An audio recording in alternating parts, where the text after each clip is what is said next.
तो स्टूडेंट्स, आज हम टोपोलॉजी का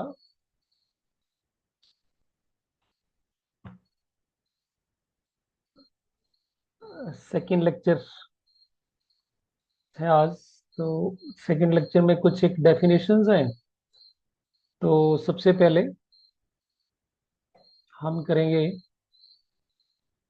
what is mean by comparable elements. अगर हम कल की बात करें तो what we have defined is partial order relation. तो पार्शियल ऑर्डर रिलेशन में क्या था?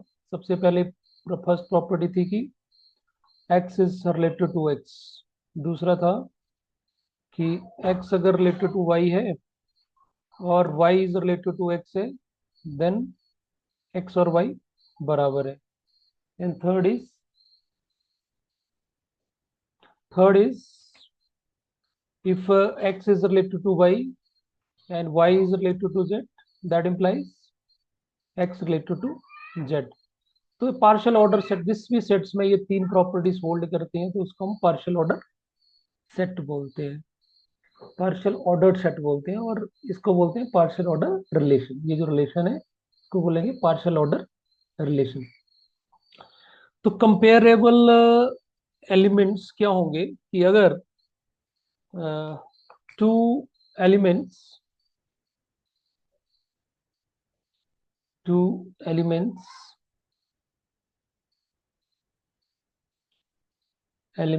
x and y in a partial order set are called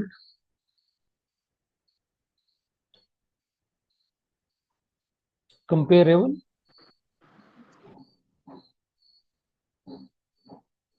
if either x is less than y या x is related to y और y is related to x। तो दो elements आपस में comparable कब होंगे? जब कम से कम वो या तो x का y के साथ रिलेशन होना चाहिए, y का x के साथ रिलेशन होना चाहिए। ठीक है। तो इसका मतलब क्या हुआ कि हम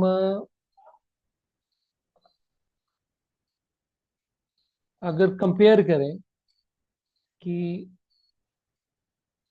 ये हर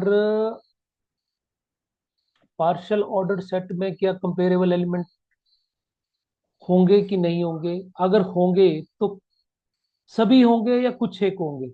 गॉट माय पॉइंट? जैसे हमने एग्जांपल करा था, फर्स्ट एग्जांपल अगर देखें तो that example was m is less then n, implies m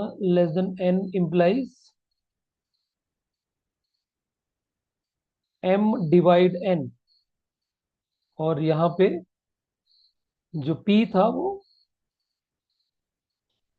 positive integers था। तो अगर आप देखें तो जैसे 4 और 6 है, दोनों पॉजिटिव नंबर्स हैं। तो 4 ना तो 6 को डिवाइड करता है, ना 6 4 को डिवाइड करता है। तो इट मीन्स दैट ना तो 4 रिलेटेड टू 6 है और ना ही 6 रिलेटेड टू 4 है। तो इट मीन्स दैट ये 4 और 6 जो आपस में कंपेरेबल नहीं है। I think this is the best example. इसे बिल्कुल समझ आ जाता है कि किसी सेट में कंपेरेबल एलिमेंट्स हो भी सकते हैं और नहीं भी हो सकते हैं। ठीक। तो क्लियर है कि और अगर हम कुछ एग्जांपल्स ऐसे होंगे जिसमें सभी एलिमेंट आपस में कंपेरेबल हो जाएंगे। ठीक है। तो फॉर एग्जांपल अगर आप देखें एग्जांपल 3 में क्या था एग्जाम्पल 3 में था हमारे पास, इफ यू, आपके पास कॉपी होगी, आप देख सकते हैं। इफ यू, हमारे पास यूनिवर्सल सेट है, और इसमें ये माइक किसका ऑन ऑन है, ऑफ करो भाई, माइक ऑफ करो।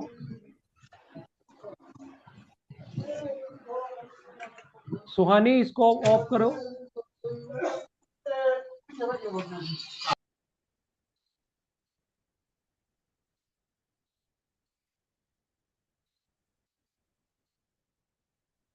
तो एग्जाम्पल 3 हमारा लिया था हमने, यूनिवर्सल सेट लिया था, और if the universal set U के पास अगर मोर देन वन एलिमेंट हो, तो it is always possible to find two subsets of U, neither of which is subset of other. तो इसमें भी कंपेरेबल हो भी सकते हैं और नहीं भी हो सकते हैं। तो दूसरा एग्जाम्पल हो गया हमारे पास सबसेट वाला। तो एग्जाम्पल 3 में भी पॉसिबल है कि कुछ एलिमेंट्स कंपेरेबल हो भी सकते हैं और कुछ कंपेरेबल नहीं भी हो सकते हैं। तो सम partial order relations possesses a property, और उस प्रॉपर्टी को बोलेंगे कि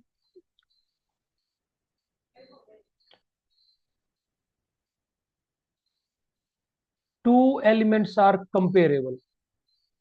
अगर तीन प्रॉपर्टीज ये हो जाएं, ठीक है, पहली प्रॉपर्टी रिफ्लेक्सिव, मतलब x is related to x। दूसरी property x is related to y and y is related to x, implies x is equal to y. And third is x related to y, y related to z, implies x is related to z। तो ये तीन properties hold करें, और चौथी उसमें अब जोड़ दें हम कि either x related to y और y related to x। ठीक है, तो इन चार प्रॉपर्टीज को अगर हम, अगर ये होल्ड करें, तो हम बोलेंगे जो पार्शियल ऑर्डर रिलेशन था उसको हम टोटल ऑर्डर रिलेशन बोल सकते हैं। क्लियर? अगर कोई हमारे पास सेट P है, नॉन एम्प्टी सेट हमारे पास P है, और इसमें ये चार प्रॉपर्टीज होल्ड करें, पहली रिफ्लेक्सिव आ गई, दूसरी हमारे पास एंटी सिमेट्रिक आ गई, तीसरी रिफ्लेक्सिव आ गई, और चौथी अगर कोई भी दो एलिमेंट लेंगे तो आपस में वो कंपेरेबल होने चाहिए। ठीक, any two elements are comparable. तो या तो x का y के साथ रिलेशन होना है, या y के साथ x का रिलेशन होना ही चाहिए। तो दैट टाइप ऑफ सेट को हम क्या बोलेंगे, टोटली, ये उस रिलेशन को बोलेंगे टोटल ऑर्डर रिलेशन। किसको? रिलेशन को, ये जो लेस देन इक्वल इसको बोलते हैं रिलेशन। ठीक है, ये रिलेशन कैसा होगा? Total order, total order relation, या इसको लीनियर ऑर्डर रिलेशन भी बोलते हैं। क्लियर?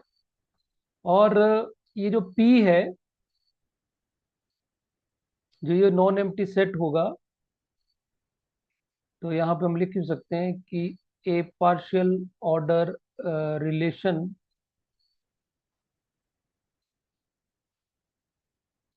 इज कॉल्ड,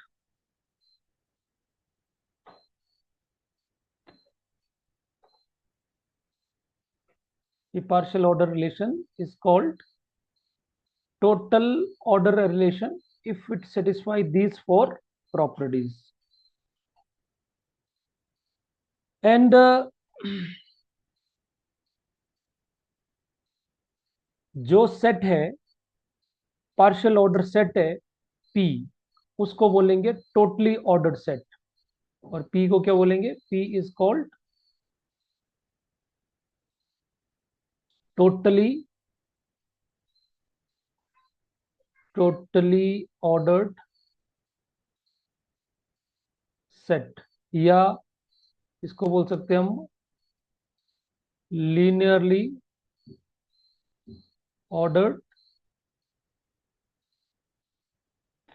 सेट, या कई बार इसको हम एक नया नाम देते हैं चेन।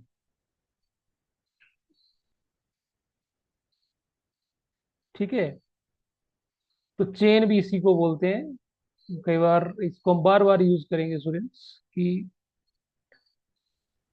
चार प्रॉपर्टीज होल्ड करेंगी, तो उस रिलेशन को हम बोलेंगे पार्शियल ऑर्डर रिलेशन, पार्शियल था टोटल, टोटल ऑर्डर रिलेशन, और जो सेट होगा उसको बोलेंगे टोटली ऑर्डर्ड सेट, या लीनियरली ऑर्डर्ड सेट, या उसको बोलेंगे चेन।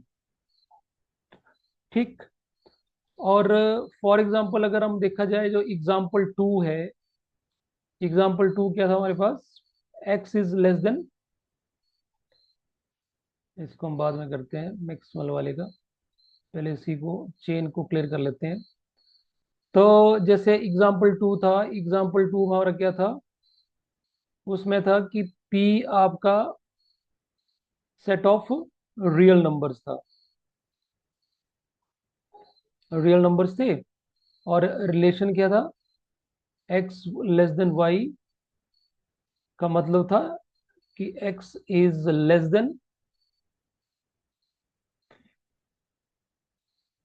देन और इक्वल टू वाई, ये मतलब है इसका। तो क्या आप बताओ, क्या ये चेन बनेगा? खुद आप सोचो।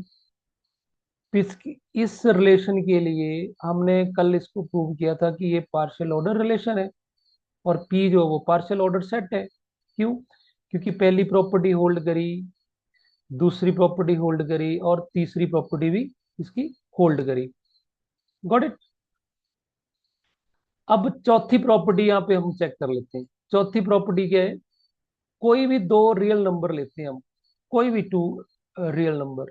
जैसे मान लो कि हमने ले लिया, अ, एक ले लिया 5, और एक ले लिया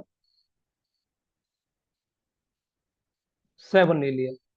तो क्या ये चौथी प्रॉपर्टी होल्ड करेगी? क्या 5 < 7 है, या 7 < 5? तो दोनों में से एक तो ट्रू होनी होनी है। क्यों? क्योंकि 5 7 से छोटा होता ही होता है ना, और ये होल्ड नहीं करेगा। तो दोनों में से एक तो होल्ड करा, तो इट मीन दैट हर इसका एलिमेंट क्या होगा, कंपेरेबल है। कोई भी एलिमेंट ले लो, एक मान लो कि यहाँ ले लिया मैंने -1, और यहाँ ले लिया मैंने 10, तो इन दोनों में भी रिलेशन तो है ही है, क्योंकि -1 इज लेस देन 10। तो it means that this is this p of real number under this relation is a chain. I hope you understand this. तो दिस इज द एग्जाम्पल कि set of real number under this relation is a chain. Okay, अब हम एक और define करते हैं। कुछ definitions हैं तो उनको हम करते चलते हैं। नेक्स्ट स्टेप के पास आता है मैक्सिमल एलिमेंट क्या होता है। मैक्सिमल, तो एक तो वर्ड से ही क्लियर है, मैक्सिमल मतलब सबसे बड़ा। ठीक। तो फिर भी किस तरह से डिफाइन करेंगे? सबसे पहले एक मान लेते हैं, let be P a partially ordered set है, और an element x in P is said to be maximal. कब बोलेंगे इसको maximal? If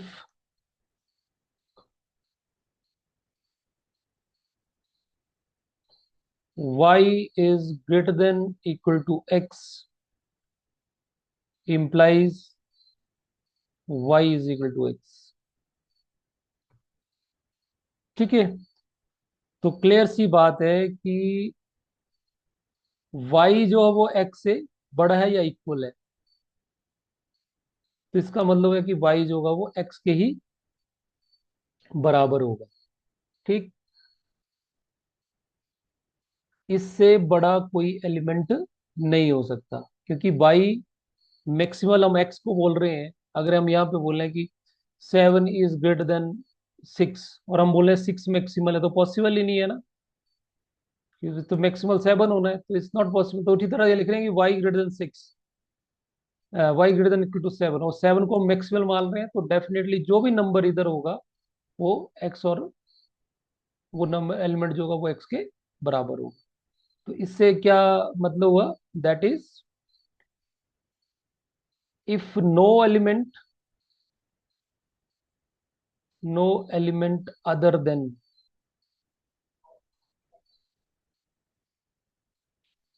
then x itself is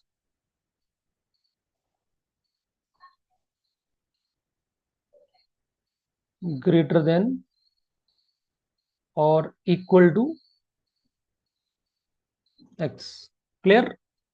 तो क्लियर सी बात है, सबसे बड़ा एलिमेंट x है, तो उससे बड़ा कोई भी एलिमेंट नहीं होगा। अब आगे इसको डिफाइन करेंगे कि पार्शियल ऑर्डर में ये जो रिलेशन है, ये वाकई ग्रेटर देन इक्वल टू क्या मतलब है इसका, वो बाद में बात करेंगे। Okay,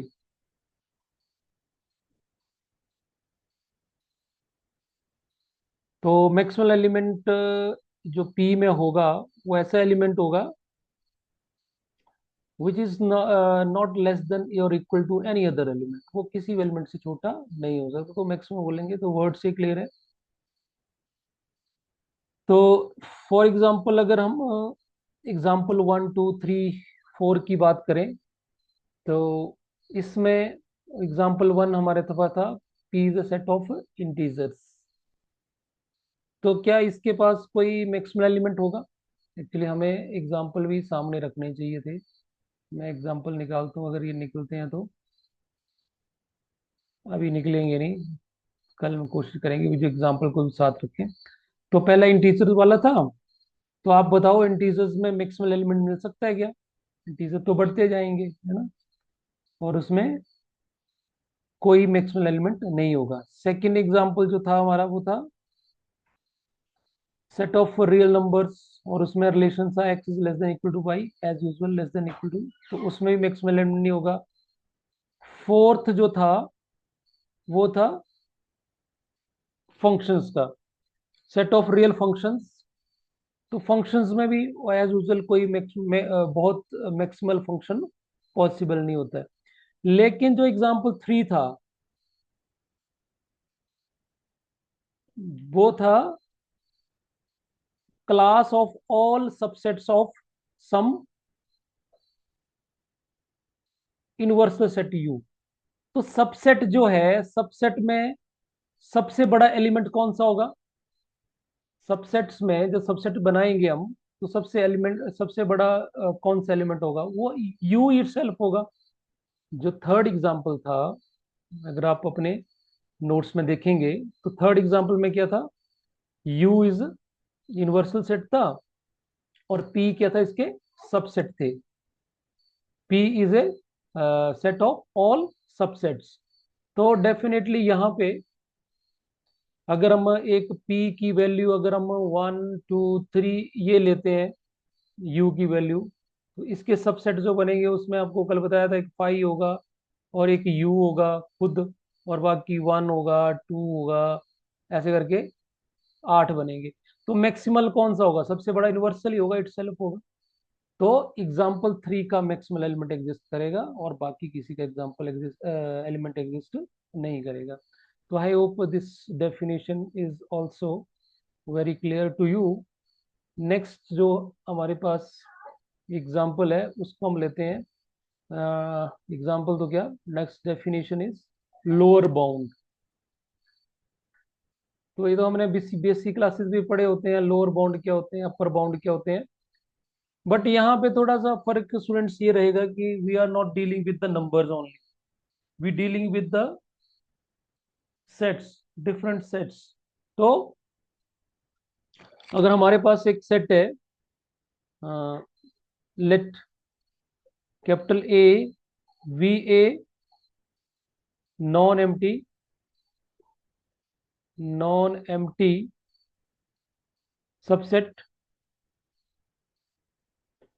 subset of A partially ordered set P. Okay, एक हमारे पास पार्शियली ऑर्डर सेट है, मान लो ये पार्शियल ऑर्डर सेट है हमारे पास पी। तो इसमें से छोटा सा हमने क्या लिया, एक ये ए ले लिया।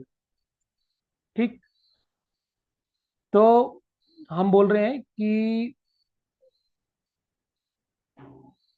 इस सेट ए का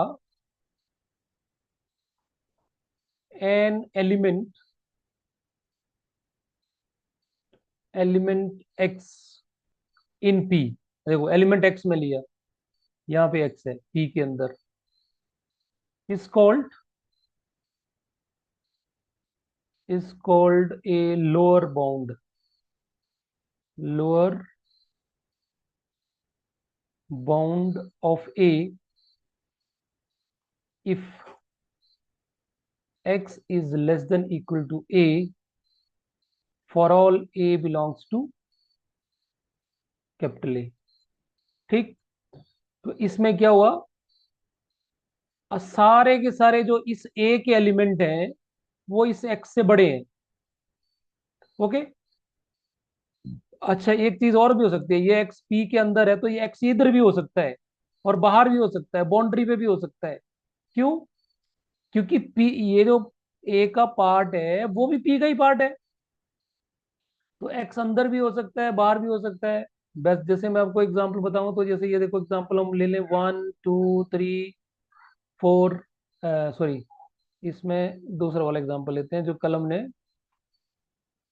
ये 1 1/2 1/3 1/4, ये इसका लोअर बाउंड क्या होता है स्टूडेंट, बेसिक क्लासेस में पढ़ते हैं हम। तो इसका लोअर बाउंड है 0, और 0 इसका पार्ट नहीं है ना, तो एक्स बाहर हुआ, इसका पार्ट नहीं है। सारे के सारे एलिमेंट जो होंगे वो 0 से बड़े होते हैं for all n belongs to N. तो सेम लॉजिक यहाँ पे कि ये इसका बाहर होगा। और जब हम इसके अपर बाउंड की बात करते हैं तो definitely is less than equal to n, और 1 इसका पार्ट है। ओके, तो ये अंदर भी हो सकता है बाहर भी हो सकता है, लेकिन होगा पी के अंदर। क्लियर होगी बात? तो सारे के सारे एलिमेंट जो होंगे वो इस एक्स से बड़े होंगे, तो ये जो एक्स होगा that will be lower bound of a. अब ग्रेटेस्ट लोअर बाउंड क्या होगा, है ना, जीएलबी हम ज्यादातर यूज करते हैं, greatest lower bound,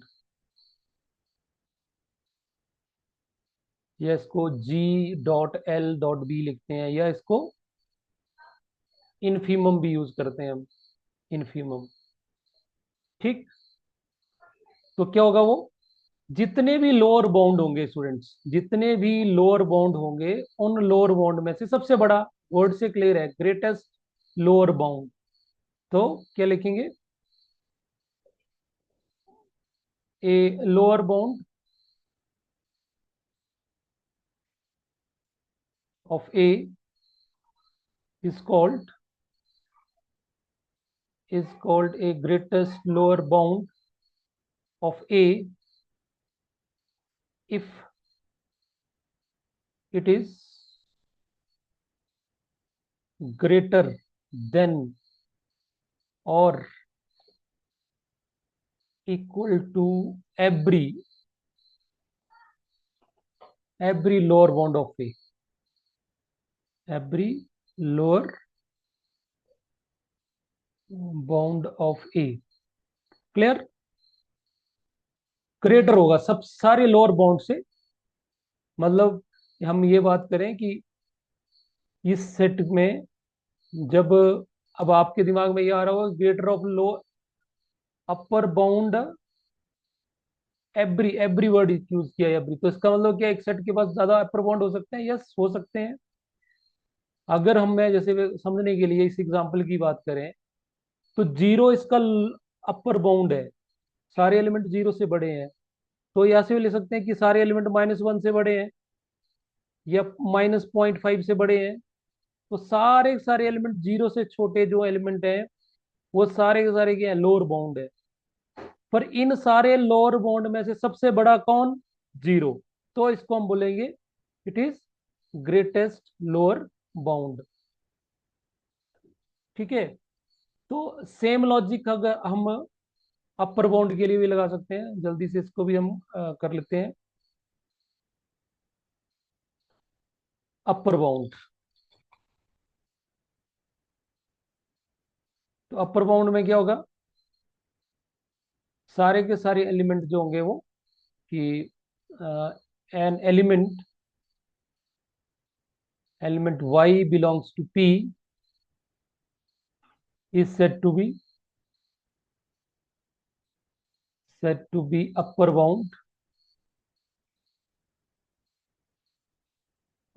bound of A if सारे के सारे एलिमेंट जो होंगे वो बाई से छोटे होंगे for all a belongs to capital A. ठीक। तो वही बात आ गई कि यहाँ पे बाई, बाई भी हमने यहाँ पे लिया। ठीक। वो बाई अंदर भी हो सकता है, बाहर भी हो सकता है, कहीं भी हो सकता है। तो सारे के सारे एलिमेंट जो है वो इस बाई से छोटे हैं और इस एक्स से बड़े हैं। तो बाई आपका अपर बाउंड हो गया और एक्स आपका लोअर। और एलिमेंट भी हो सकते हैं, ऐसे नहीं कि बाई ही होगा, तो और भी एलिमेंट हो सकते हैं। तो एक सेट के पास बहुत ज्यादा अपर बाउंड पॉसिबल है। हम इंटरेस्टेड किस में होते हैं? हम इंटरेस्टेड होते हैं लीस्ट अपर बाउंड में। दो सारे अपर बाउंड में जो सबसे छोटा होगा उसमें इंटरेस्टेड होते हैं।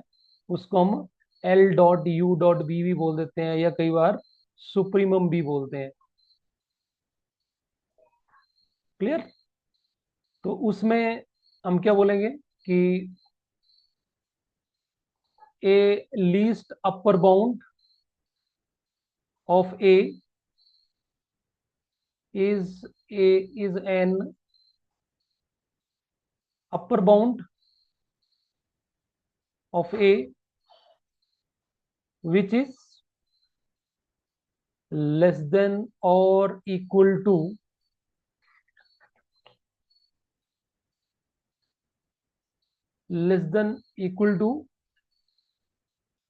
every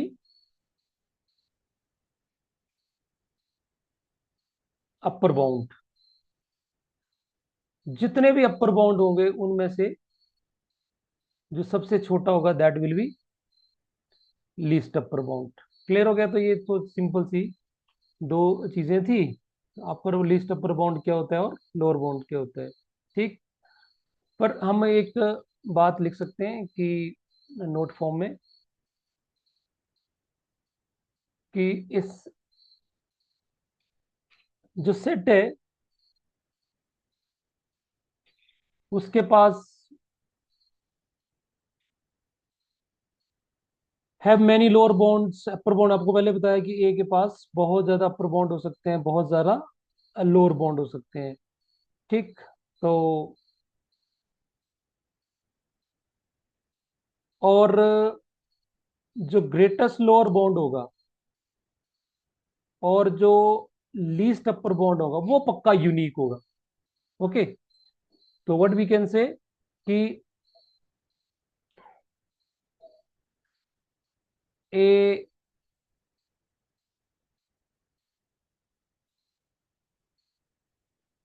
may have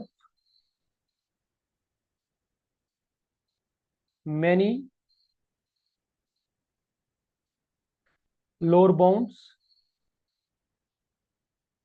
and upper bounds,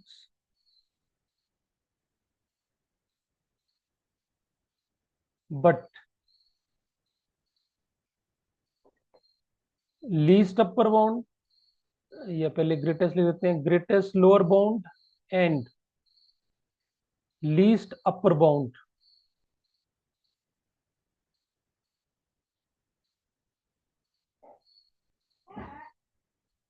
are unique, are unique. ये least upper is unique. Least upper bound भी एक ही होगा और ग्रेटेस्ट लोअर बाउंड भी एक ही होगा, ये एक से ज्यादा नहीं होगा। पर कब होगा? इफ एग्जिस्ट, किसी सेट के अपर बाउंड्स होंगे तभी लीस्ट अपर बाउंड निकलेगा ना। किसी सेट का ग्रेटेस्ट लोअर बाउंड होंगे, पहले बाउंडेड बिलो तो होना चाहिए, तभी उसमें से हम देख सकते हैं सबसे बड़ा लोअर बाउंड कौन सा है। ठीक। तो ये दो चीजें हमारे पास दिमाग में रखनी चाहिए कि अगर लिस्ट अपर बाउंड अगर ये एग्जिस्ट करते हैं तो दे विल बी यूनिक।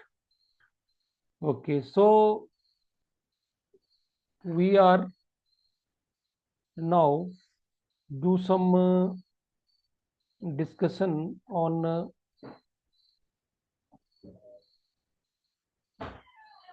जैसे अगर हमारे पास एग्जाम्पल वन देखते हैं ना, कुछ इसको डिस्कस कर लेते हैं। जैसे हमारे पास एग्जाम्पल वन में,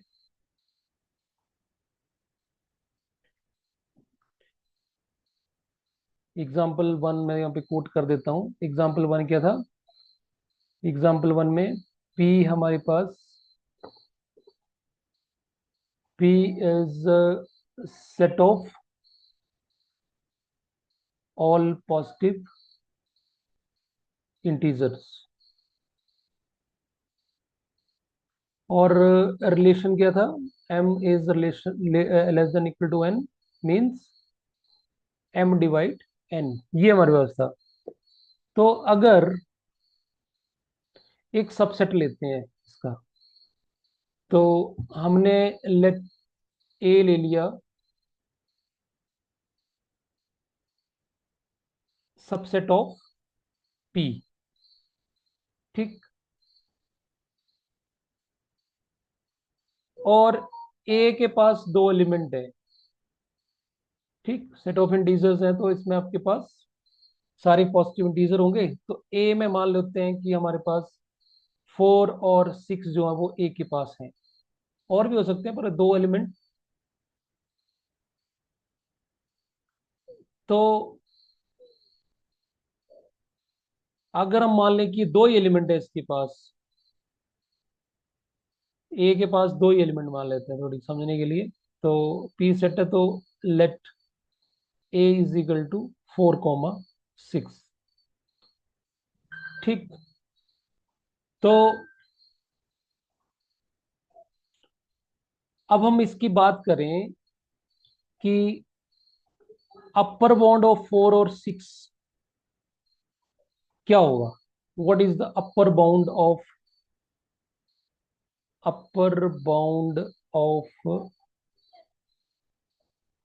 4 और 6?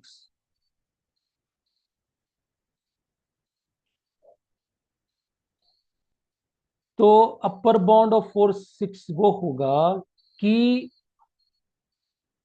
अब 4 भी उस नंबर से छोटा होना चाहिए, यहाँ पे एक्स लिखते हैं, और 6 भी उस नंबर से छोटा होना चाहिए। यही मतलब हुआ ना, नंबर अपर बाउंड तो सेम ही होगा। अब इस डिवाइड होने का मतलब क्या है? इस डिवाइड होने का मतलब है कि 4 जो उस एक्स को डिवाइड करेगा और 6 भी उसको डिवाइड करेगा। अब खुद ही आइडिया लगाओ कि वो नंबर क्या होना चाहिए। कोई बताएगा मेरे को? स्टूडेंट्स बताओ, क्या कौन सा नंबर होगा जिसको 4 भी डिवाइड करेगा और 6 भी डिवाइड करेगा? आवाज आ रही है आपको?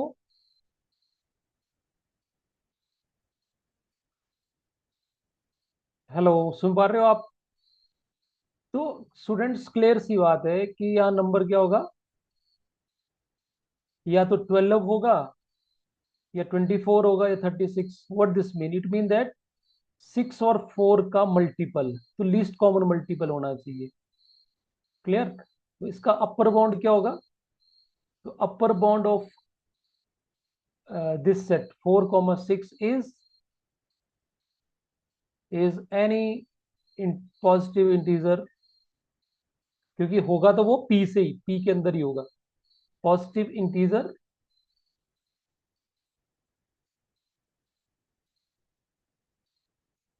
Divisible by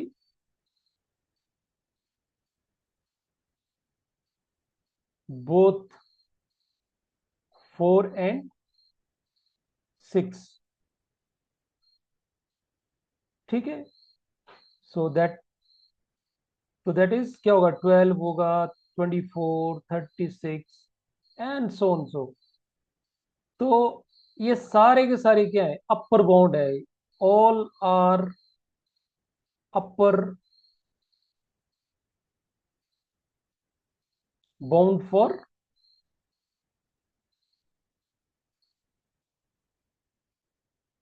this set 4,6 set के लिए सारे अपर बाउंड्स हो गए। अब हमने इसमें से देखना हो कि इन अपर बाउंड में से सबसे छोटा कौन सा है, 12 है, तो लीस्ट अपर बाउंड क्या हो गया, लीस्ट अपर बाउंड क्या हो गया इसके लिए, 12 हो गया। क्लियर बात है। उसी तरह से आप इसमें से लोअर बाउंड की बात भी कर सकते हैं कि अगर हम हमें इसको क्या निकालना है, इसका लोअर बाउंड फाइंड आउट करने हैं, तो लोअर बाउंड के लिए भी ऐसे फाइंड आउट कर सकते हैं। ठीक। तो लोअर बाउंड अगर इसका मैंने आपको पूछूं कि बताओ इसी सेट का हमने लीस्ट पर लोअर बाउंड निकालना है ना, तो डेफिनेटली यहां सिचुएशन क्या बनने वाली है, लोअर बाउंड के लिए, लोअर बाउंड के लिए सिचुएशन ऐसे बनेगी कि वो जो नंबर है वो 4 से भी छोटा होना चाहिए, और 6 से भी छोटा होना चाहिए। इसका मतलब क्या हो गया, वो नंबर 4 को भी डिवाइड करेगा और 6 को भी डिवाइड करेगा। तो कौन सा नंबर होगा ये, जो 4 को भी डिवाइड करे और 6 को भी डिवाइड करे, तो डेफिनेटली वो नंबर क्या होगा, 2। ठीक है, 2 ही होगा कि 4 को भी करता है और 6 को भी कर सकता है। और क्या हो सकता है, 1, 1 भी दोनों को डिवाइड करेगा। और 0 पे तो हम जाएंगे नहीं, क्योंकि पी में कैसे एलिमेंट है, पी के जो एलिमेंट है वो हमने क्या लिए हैं, P is set of positive integer. तो ये दो ही ऐसे नंबर हैं, एक्स की ये दो ही पॉसिबल वैल्यूज हैं जो इसको सेटिस्फाई करें। तो इट मीन्स दैट ये 2 और 1 ही इसके अपर लोअर बाउंड है। और इसमें से ग्रेटेस्ट लोअर बाउंड क्या होगा, ग्रेटेस्ट लोअर बाउंड क्या होगा इसका, 2 होगा। दोनों अपर लोअर बाउंड में से सबसे बड़ा कुछ 2 होगा। तो आज के लिए इतना काफी है। So we will meet tomorrow. Thank you.